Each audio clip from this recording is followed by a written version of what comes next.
Hey guys, Abby Johnson here. So I was looking at a story from the other day and I wanted to respond, but I wanted to give some facts and some statistics before I did so. So wanted to keep it very fair, went to the American Academy of Pediatrics website, and they had some statistics directly from the CDC, from the Center for Disease Control. And so I'm going to cite those statistics before I get into this story. So I wanted to look up the statistics for kids and COVID.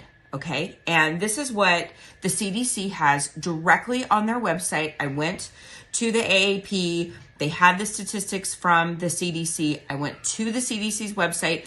You can also go to that website and you can look up these statistics yourself. It's covid.cdc.gov.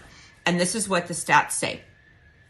As of December 2nd, over 7 million children have tested positive for COVID. And then it also says, quote, hospitalization and death is uncommon in children, end quote.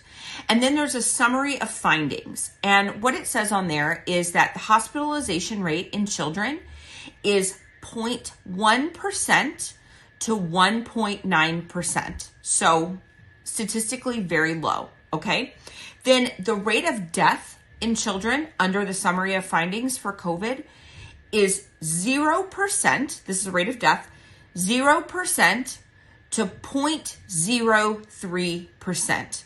So statistically, children are just not dying of COVID, okay? That's according to the CDC, okay? So I wanted to get those statistics out there before I went into this story. So I saw a story, and it had to do with Oregon's governor, Kate Brown. And so you may have seen this story. Now, recently, Kate Brown she's been photographed in several places.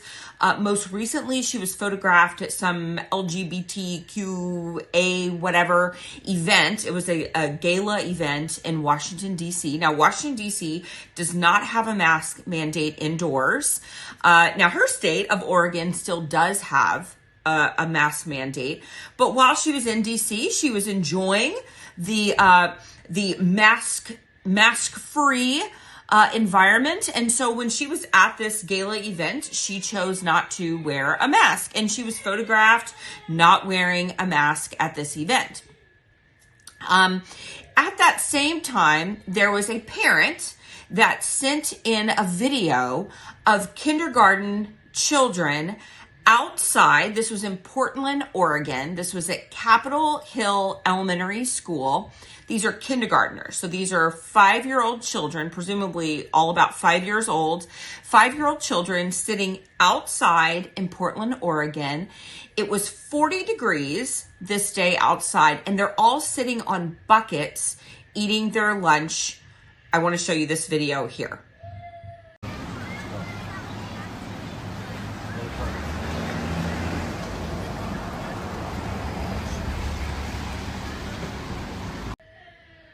Okay, so that's the video this parent shot of these children sitting outside. Now, this was part of the school's COVID mitigation policy. Now, I just want to remind you, these are kindergartners sitting outside on buckets in 40-degree weather, while the governor of Oregon was at an event indoors, Maskless, which she has done several times. This isn't the only time that she's done it.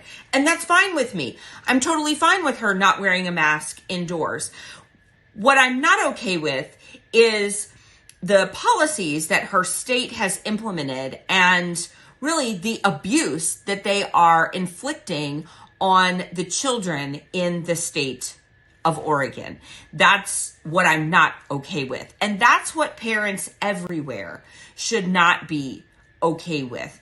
I read in the story that one of the parents was outraged. They were outraged. And the parents said that they are going to pick their child up every day and take them home for lunch.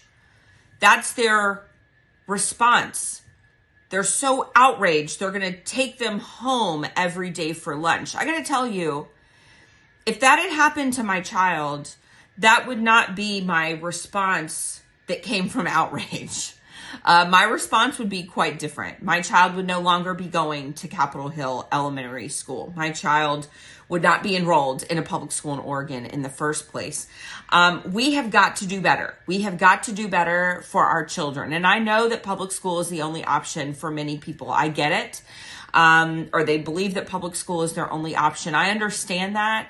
I understand single parents. I understand that sometimes finances are tight. I am asking, though, for people to really look at alternatives. I am asking for you to possibly look at alternatives in your area. The public school system is failing us. It's failing our families. It's failing our children. And maybe there is a way that we can sacrifice a little more and get our kids out of the public school system, out of this terrible indoctrination that they're in, and get them into a different environment that would be better for everybody all around. I'm asking for parents to consider running for these school board positions. We need good, conservative, God-fearing parents in these school board positions. We have got to get these terrible seeds, these terrible school board placements out of their positions and get good,